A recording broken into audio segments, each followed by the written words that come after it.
안녕하세요. 소영 목사가 들려주는 신앙의 집을 바르게 짓는 사람들의 교회 신집사 교회에 오신 것을 환영합니다.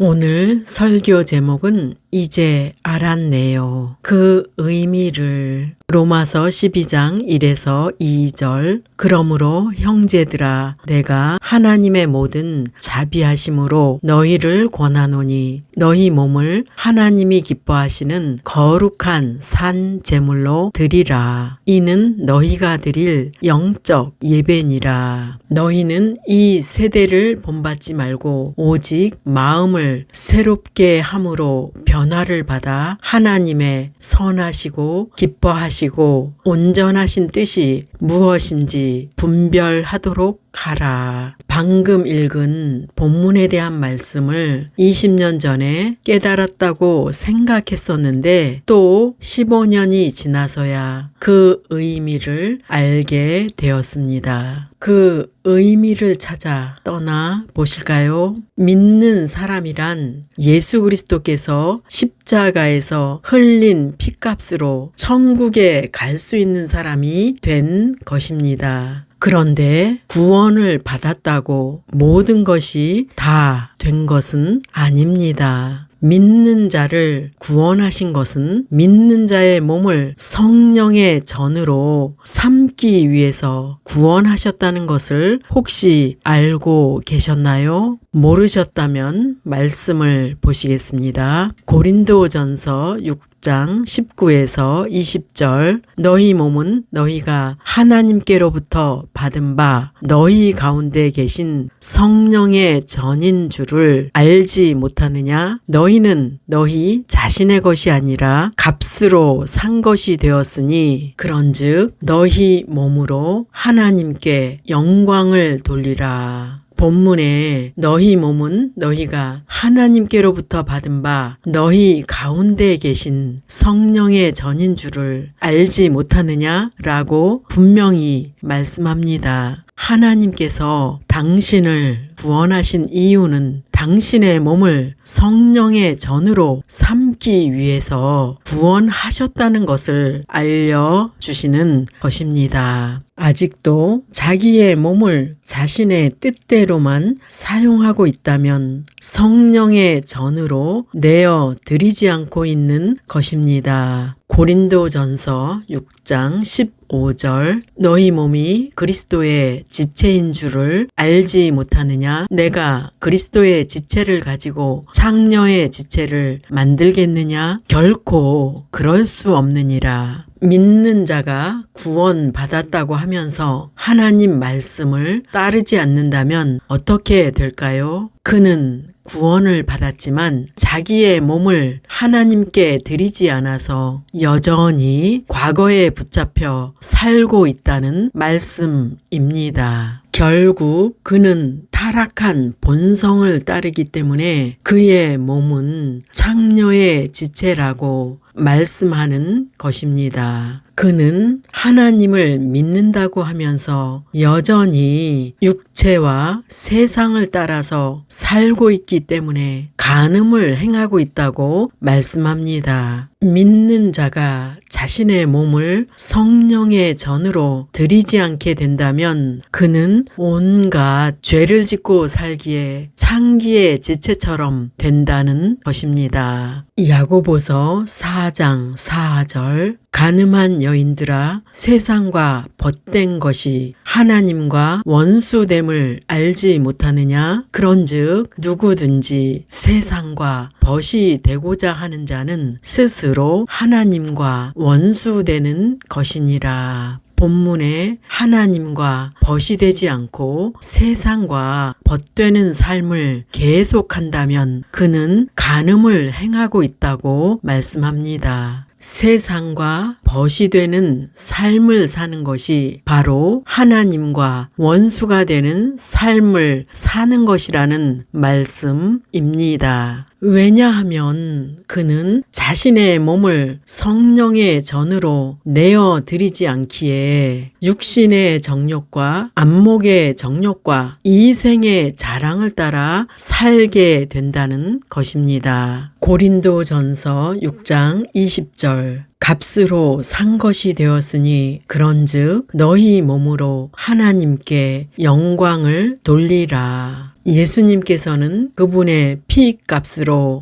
우리를 사셨습니다. 이 말씀은 믿는 자가 자기의 몸을 주장할 권리가 없다는 것입니다. 그러면 우리의 자유의지가 박탈당한 것일까요? 그렇지 않습니다. 당신은 지금까지 당신의 몸을 당신의 것이라고 주장하면서 살아왔을 것입니다. 하지만 당신은 당신의 아픈 곳 한 군데도 고칠 수 없는 연약한 존재임을 잘 아실 것입니다. 그래서 예수님께서는 당신의 모든 것을 주장하시기 위해 당신의 주인이 되셔야 합니다. 예수님이 당신의 주인이 되실 때 당신은 하나님으로부터 보호받을 수 있고 그분이 공급하시는 힘으로 살 수 있습니다. 그렇게 사는 것이 육체의 정욕으로 살지 않게 되고 주님의 말씀을 이룰 수 있는 것입니다. 예수님을 믿고 성령을 받은 사람은 하나님의 성전이 된 것입니다. 성전이 되었다는 것은 이제 당신의 주인은 자아가 아니고 하나님이시라는 말씀입니다. 로마서 12장 1절에 너희 몸을 하나님이 기뻐하시는 거룩한 산 제물로 드리라. 이는 너희가 드릴 영적 예배니라. 구약 시대의 제물은 짐승을 죽여서 드리는 제사였다면 신약 시대는 예수님께서 오셔서 인류의 죄를 대신 짊어지고 죽으셨기 때문에 더 이상 제사를 드리지 않습니다. 그런데 왜 제사를 지내지 않는 신약 시대에 거룩한 산 제물이 나올까요? 예수님께서 이 땅에 오셔서 과거와 미래에 믿는 자들을 위해서 희생의 제물이 되셨습니다. 그런데 왜 본문에 우리의 몸을 하나님께서 기뻐하시는 산 제물로 드리라고 말씀할까요? 예수님께서는 2000년 전에 우리를 위해 십자가에서 죽으셨습니다. 그래서 더 이상 제물이라는 말씀이 필요 없을 것 같은데 제물이 나옵니다. 제물이 나오는 이유는 믿는 자가 구원을 받았지만 여전히 죄를 짓는 사망의 몸을 갖고 살기 때문입니다. 믿는 자는 살아있는 자로서 죄를 짓는 자아를 십자가에 올려서 죽음에 이르게 해야 합니다. 그 제물이 되어야 하는 것은 바로 육체의 속성인 자아가 제물이 되는 것입니다. 이러한 고백을 사도 바울이 고린도전서 15장 31절에 합니다. 형제들아, 내가 그리스도 예수 우리 주 안에서 가진 바 너희에 대한 나의 자랑을 두고 단언하노니 나는 날마다 죽노라. 믿는 자가 살아있는 상태에서 자아의 죽음에 들어가는 것이 바로 산 제물이 되는 것입니다. 그것은 자기의 모든 계획과 자기의 권리를 포기하고 몸을 성령님께 드리는 것입니다. 우리 몸을 드리는 것을 한 번만 드리면 될까요? 한 번에 다 드릴 수 없습니다. 사도 바울이 날마다 죽노라 라고 고백한 것처럼 우리도 날마다 우리의 몸을 주님께 드려야 합니다. 본문에 너희가 드릴 영적 예배가 나옵니다. 우리의 몸은 성령의 전이 되었기 때문에 이제 믿는 자의 주인은 당신이 아니라 그리스도이심을 시인해야 합니다. 몸의 주인이 그리스도로 바뀌었다는 것을 매 순간 그분이 계신 것을 인정하고 그분께 헌신해야 합니다. 그것이 바로 영적인 예배를 드리는 것입니다. 영적인 예배란 주일 예배와 새벽 기도와 수요 예배만을 말하는 것이 아닙니다. 영적인 예배란 삶 속에서 드려지는 예배를 말합니다. 즉, 우리의 몸이 성령의 전이 되었기 때문에 그분을 모신 자로 그분께 순종을 하며 사는 것입니다. 그러므로 여러분 안에 계신 성령을 따라 살아갈 때 영적인 예배를 드리게 됩니다. 성도는 공적인 예배를 통하여 예배의 삶을 배우는 것입니다. 많은 성도가 공적인 예배를 드렸기 때문에 주님을 잘 섬긴 것이라고 생각합니다. 그래서 하나님으로부터 복을 받을 자격이 된다고 생각합니다. 교회에서 드리는 예배는 삶을 어떻게 살 것인가를 배우는 것입니다. 그러면 우리가 집에 돌아가서는 산 제사를 어떻게 실천할까요? 산 제사란 끊임없이 유혹하는 육신의 속성과 세상의 문화를 포기하는 훈련을 하는 것입니다. 산 제사란 성령님을 마음에서 바라보면서 그분과 대화하면서 살아가는 것입니다. 산 제사란 쉬지 않고 주님과 대화하는 삶이며 성령님의 음성에 순종하는 삶입니다. 거룩한 성령과 교제하기 위해서는 매일 생성되는 죄를 포기해야 합니다. 로마서 8장 4에서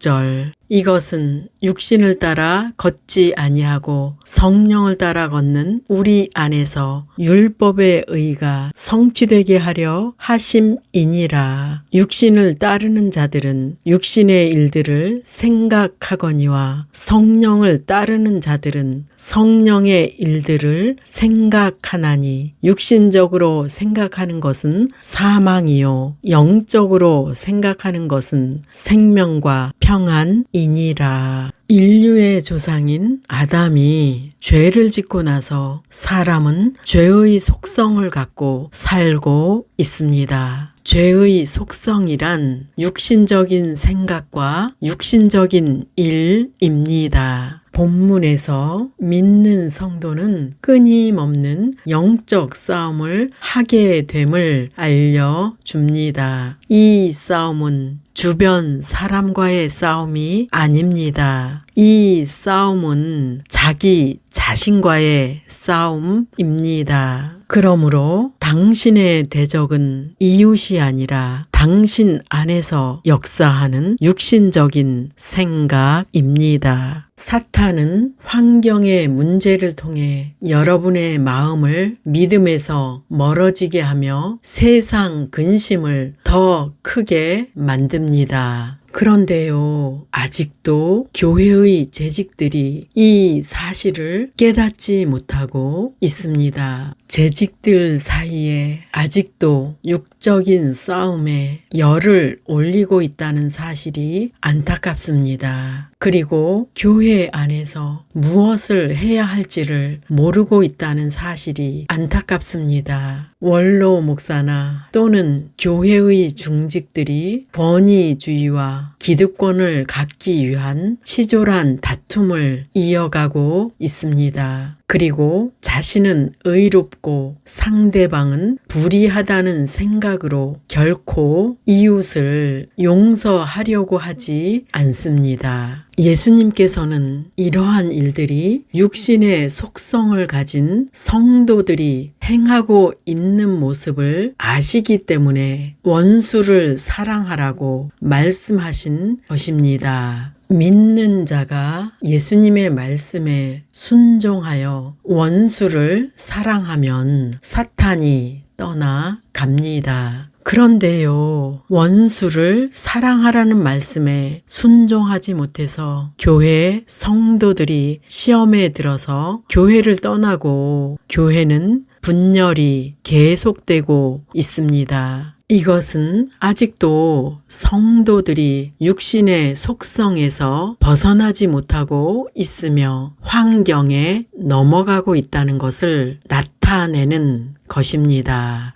아직도 성도들이 육신의 단계에서 벗어나지 못해서 그들은 영적인 성숙을 체험하지 못합니다. 본문에 성령을 따라 걷는 우리 안에서 율법의 의가 성취되게 하려 하심이니라고 말씀합니다. 믿는 자가 육신을 따르지 않고 성령을 따라 걸어갈 때 말씀에 순종할 수 있습니다. 우리는 육신과 환경에서 벗어나서 성령께 집중해야 합니다. 성령은 기도를 많이 하여서 능력을 받아야만 오시는 분이 아닙니다. 당신이 예수 그리스도를 주인으로 영접했을 때 그분은 당신 안에 오신 것입니다. 그런데 많은 성도가 처음 사랑을 잃어버려서 영적인 감동과 은혜를 소멸했습니다.